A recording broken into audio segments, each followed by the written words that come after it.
자, 631조 전차인의 권리 확정이라고 되어 있죠. 자, 임대인의 동의를 얻어서 전대했을 때 전차인 보호해야 되죠. 그래서 임대인과 임차인의 합의로 계약을 종료. 대표적인 뭐야? 합의 해지. 또는 임차인이 임차권을 포기. 요 종료 합의 해지한 경우하고 임차인이 임차권을 포기한 경우 두 가지. 요 두 가지 경우에 전차인의 권리는 소멸하지 않도록 전차권의 존속을 보호하고 있습니다. 631조. 632조는 내가 건물을 빌렸는데 그 건물의 일부를 전대해. 이때는 동의 안 받아도 됩니다. 건물 소부분 전대라고 이때는 동의 안 받아도 된다. 우리 약국 일부 공간에 보면 무슨 화장품 파는 데 있죠. 네일샵을 운영하거나 뭐 이런 거, 이런 것들. 샵인샵이라고 보통 부르죠. 어릴 때는 임대인 동의 안 받아도 된다. 633조 차임지급시기. 차임지급시기는 당사자 약정이 있으면 약정한 시기에 지급하면 되죠. 약정이 있으면 그에 의하고요.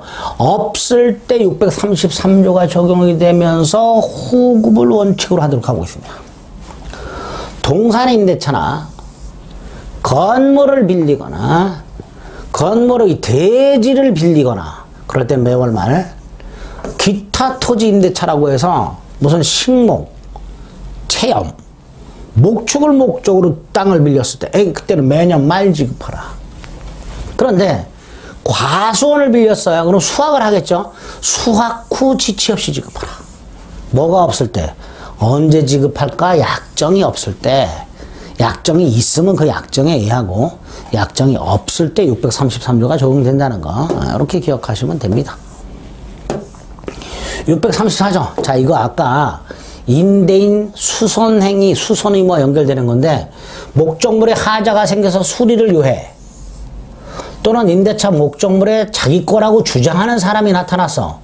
당연히 임차인은 임대인에게 알려주도록 하고 있습니다. 지치 없이 통지 이렇게 돼 있어요. 다만 임대인이 이미 하자가 있다는 사실, 수리를 요한다는 사실 또는 권리를 주장하는 자가 있다는 사실을 임대인이 알고 있어. 알고 있을 때는 굳이 통지할 필요가 없지요. 여기에 임차인의 통지 뭐 이렇게 됩니다. 635조.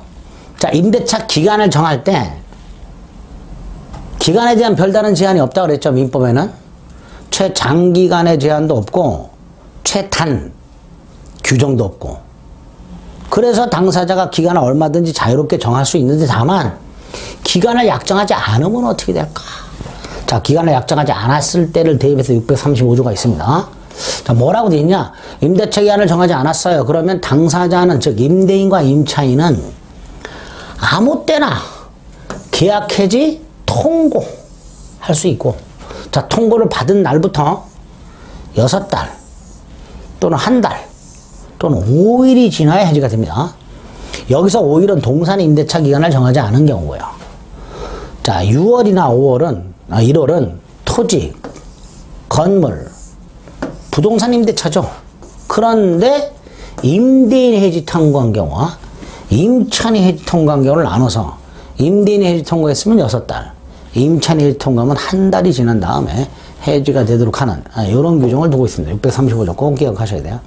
이 635조가 추가적으로 적용되는 게 3개가 더 있습니다. 그 중에 하나, 기간을 약정했는데 특약을 통해서 해지권이 있는 경우. 기간을 언제부터 언제까지라고 정하긴 정했는데 기간을 이렇게 정하긴 정했는데 해지권을 요구한 경우 언제든지 해지할 수 있다. 그럼 기간 안 정한 거 똑같죠. 자, 이때 이 해지하는 경우에는 6개월, 1개월, 5일이 적용된다. 또 하나가 637조. 임차인이 파산 선고를 받으면 법원으로부터 임대인이나 임차인의 파산 관제인, 파산한 사람의 재산 관리인입니다. 법원이 선임하게 됩니다. 이렇게 임대인이나 파산 관제인이 해지할 수 있는데 그때도 635조를 적용해서 일정한 기간이 지나야 해지가 되도록. 자, 이 경우에는 따로 손해배상을 청구 못하도록 해놨습니다. 당연하죠. 임차인 파산했기 때문에 손해를 배상할 능력이 없어요. 그래서 임차인 파산하고 해지 통고가 있다. 637조. 638조. 요거는 아까 적법전대차가 있었죠. 적법전대차의 경우에 갑이 을과의 계약을 해지한 경우 이 전차인도 대비를 해야 될 거 아닙니까? 그 사유를 통지하도록 하고 있습니다. 임대차 계약이 해지로 인하여 끝이 났을 때 적법 전대의 경우에는 그 전차인에게도 해지한 그 이유를 통지하도록 하고 있습니다. 만약에 통지하지 않으면 전차인에게는 임대차가 소멸했다, 전차권도 소멸했다 이런 주장을 하지 못하도록 하고 있습니다. 자, 이때 635조 2항을 적용한다 그랬으니까 부동산의 경우 임대인 해지 통고했죠. 6달. 동산의 경우 5일이 지나면 해지 또는 전대차 소멸의 효과가 생기게 됩니다. 이렇게 되겠죠. 적법 전차에게 통지한다는 거 기억하시고요. 그 다음에 635조 그 말씀을 드렸고 639조 자 639조는 법정갱신이라고 해서 민법상 임대차 기간이 끝났어요. 제주도 렌터카를 48시간 빌렸는데 48시간에 끝났어요. 근데 임차인이 렌터카를 반환하지 아니한 채 계속 타고 다녀요. 근데 임대인이 아무 말을 안 해요. 이럴 때 이전 임대차와 똑같은 조건으로 갱신한 것으로 봅니다. 다만 635조가 다시 적용이 돼요. 즉 기간은 정함이 없는 걸로 봅니다. 그래서 언제든지 해지 통고할 수 있어요. 이게 민법상 임대차 법정갱신의 요건 및 효과가 됩니다. 요건 3개 기억합니다.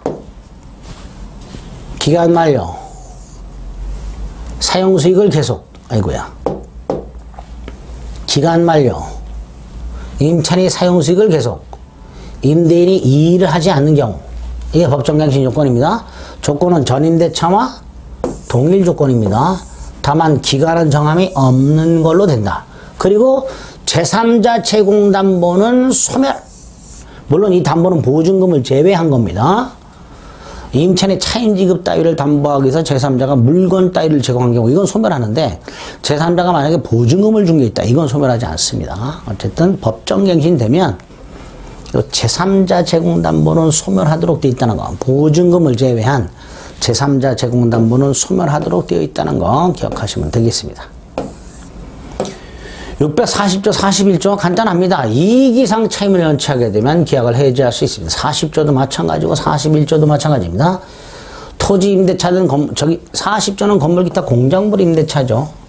41조는 토지 임대차죠. 자, 건물 기타 공작물 임대차든 토지 임대차든 이익 이상 차임을 연체하면 계약을 해지할 수 있고요. 이때 이익은 연속 이익일 수도 있고 통산 이익일 수도 있습니다. 그래서 이익이라는 거 기억하시면 됩니다. 자, 42조 토지 임대차 해지와 지상 건물에 대한 담보물권자의 통지라고 되어 있는데요. 전조의 경우에라고 되어 있죠. 이게 뭐예요? 전조가 뭐예요? 이익 이상 차임 연치죠. 토지 임대차인데 좀 전에 전조에서 뭐라고 되어 있어요? 요러요러한 목적의 토지 임대차에서 이익 이상 차임을 연체하면 해지할 수 있잖아요. 그런데 이런 경우 생각해 보세요.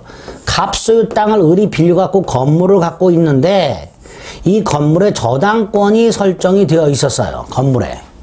그런데 을이 차임을 이익이 연체하면 계약이 해지되잖아요. 그럼 건물 철거되잖아요. 그럼 저당권자는 건물이 사라지니까 뭐 담보물이 사라지잖아요. 그러니까 이런 경우에 288조를 적용하라. 288조가 뭐예요?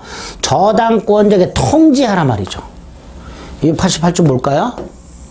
지상권에서 지상권이 저당권의 목적이거나 특히 지상물이 저당권의 목적일 때 지상권자가 2년상 지료를 지급하지 않아서 설정자가 지상권 소멸을 청구해서 지상권 소멸하는 경우에 그 저당권자에게 통지하도록 하고 있었잖아요.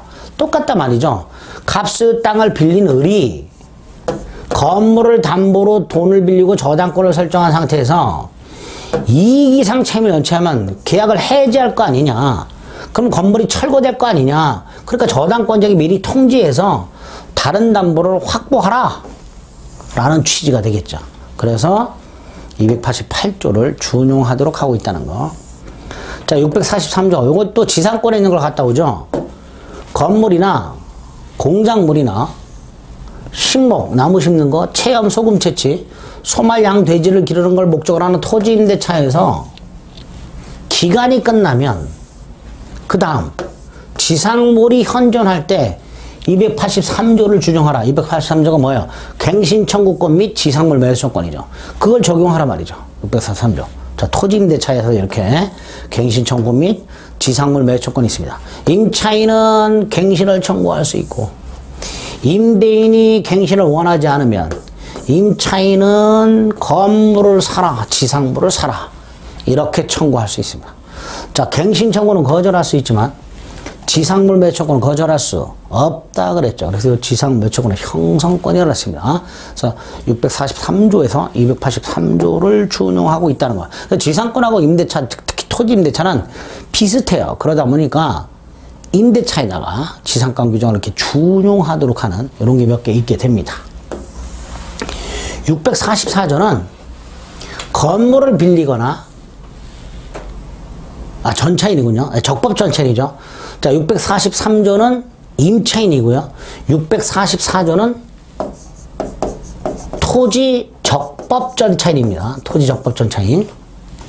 건물이나 공작물의 소유, 나무 심는 거, 소금 채취, 소말량 돼지를 목적으로 한 토지를 빌린 사람이 적법하게 땅을 전대했을 때 임대차 및 전대차 기간이 동시에 기간이 끝나고 전차인 소유의 지상물이 현존하고 있다면 전차인 병은 임대인 갑에게 다이렉트로 자신의 전대차 계약과 똑같은 조건으로 갑을 임대차 을병 전대차 했을 거 아닙니까? 이 전대차와 똑같은 조건으로 나한테 임대해달라 청구할 수 있습니다.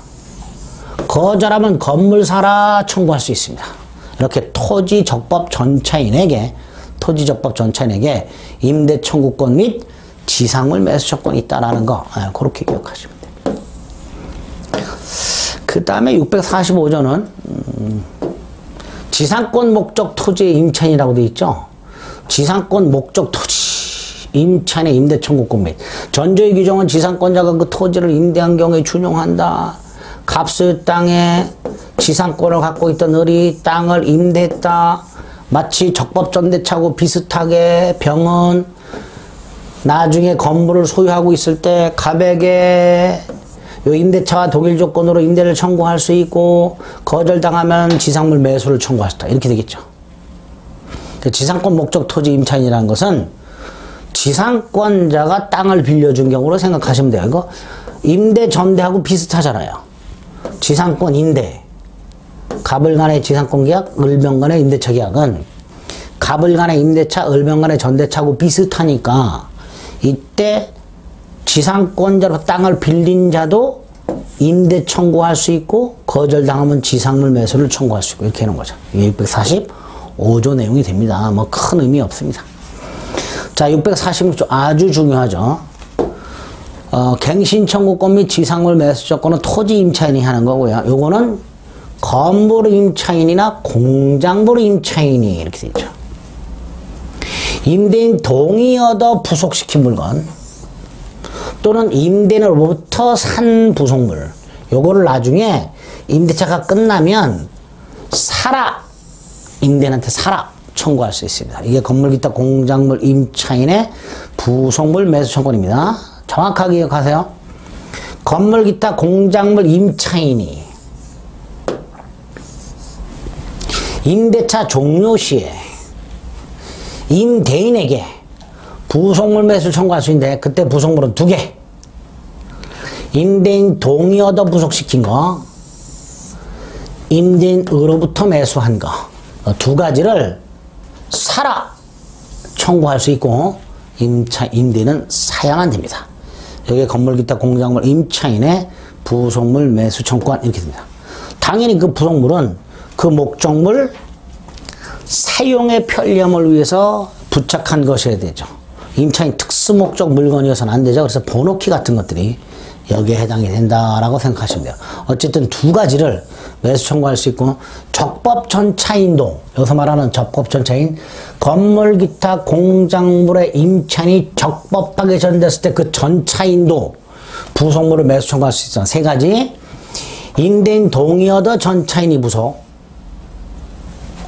그 다음에 임대인으로부터 전차인이 매수. 마지막 임대인 동의 얻어 임차인으로부터 매수. 세 가지. 그래서 전차인은, 적법 전차인은, 건물 기타 공작물의 적법 전차인은 세 가지 부속물 매수를 청구할 수 있도록 하고 있습니다. 이렇게 부속 매수권이 두 가지가 있다. 임차인의 부속물 매수권과 적법 전차인의 부속물 매수권이라고. 648조는 그냥 간단히 토지 임대인이 차임을 못 받았어요. 토지 임대인이. 그래서 임차인 소유의 동산을 압류해 버렸어요. 그럼 임차인 소유 동산을 압류했을 때는 질권하고 똑같은 효력이 있다. 토지 임대인이 차임을 못 받아서 그걸 받아내기 위해서, 이게 임대차에 관한 채권이죠. 임차인 소유 동산을 압류해 버리면 마치 전당 포지션하고 똑같이 질권과 똑같은 효력이 있다. 그래서 그 임차인 소유 동산으로부터 차임을 우선해서 변제받을 수 있게 됩니다. 648조. 반면에 649조는 역시 토지 임대인이 차임을 못 받았어요. 2년 이상. 이걸 변제기를 지난 최후 2년 채권이라고 그래요. 그걸 받아내기 위해서 그 땅 위에 있는 임차인 소유의 건물 압류. 그럼 저당권하고 똑같습니다. 동산 압류, 질권. 건물 압류, 저당권. 이렇게 생각하시면 돼요. 동산 압류, 질권. 건물 압류, 저당권. 이렇게 생각하시면 되겠습니다. 650조는 건물 기타 공작물 임대인이 역시 임차인 소유의 동산을 압류했죠. 동산 압류하면 뭐가 똑같다고요? 질권. 이렇게 생각하시면 돼요. 동산 압류, 질권, 건물 압류, 저당권. 이렇게 생각하시면 됩니다. 그런 효력이 있다. 간단히 어떤 것인가 그것만 확인하시면 돼요. 그리고 652조 강행규정이라는 게 쭉 있는데 몰라도 됩니다. 우리 아까 봤던 임차인의 비용상환청권 있죠? 그거 임의규정이다. 비용상환청권 626조하고 등기청권 620조 이런 것들이 임의규정이다 정도만 생각해 주시면 됩니다. 나머지는 임차인 보호를 위한 강행규정이 좀 많다. 계약법 규정이긴 해도 강행규정이 좀 많다. 뭐 예를 들어서 지상물 매수 청구, 부속물 매수 청구 이런 것들은 다 강행규정이 됩니다. 이렇게 강행규정이 어떤 게 있는가 뭐 외울 필요는 없고요. 임의규정만 비용상환청권하고 임차권 등기청권 요게 임의규정이다. 이것만 다시 한번 기억을 해 주시면 되겠습니다. 뭐 요 정도가 임대차 내용이다 생각하시면 돼요. 쭉 끝났죠. 그래서 계약 강론까지 조문 다 살펴봤습니다. 이런 것들 다 앞에서 본 거고요. 일시사용 특례 이런 거 안 봐도 됩니다. 그리고 나서 준용규정 이런 거 안 봐도 되고요. 이제 민사특별법 남았습니다. 민사특별법은 주택임대차, 상가건물임대차 해가지고 총 5개가 있죠. 이 중에서 그 조문을 다 외우고 다 확인해야 되느냐? 그렇지 않습니다. 민사특별법은 중요한 조문만 여러분들이 확인하시면 돼요. 물론 중요하지 않은 것들도 간단히 그 의미는 따로 살펴보도록 하겠습니다. 민사특별법은 시간을 좀 달리해서 볼게요. 일단 민대차까지 조문은 다 살펴보셨습니다. 특별법은 다음 시간에 보겠습니다. 고생하셨습니다.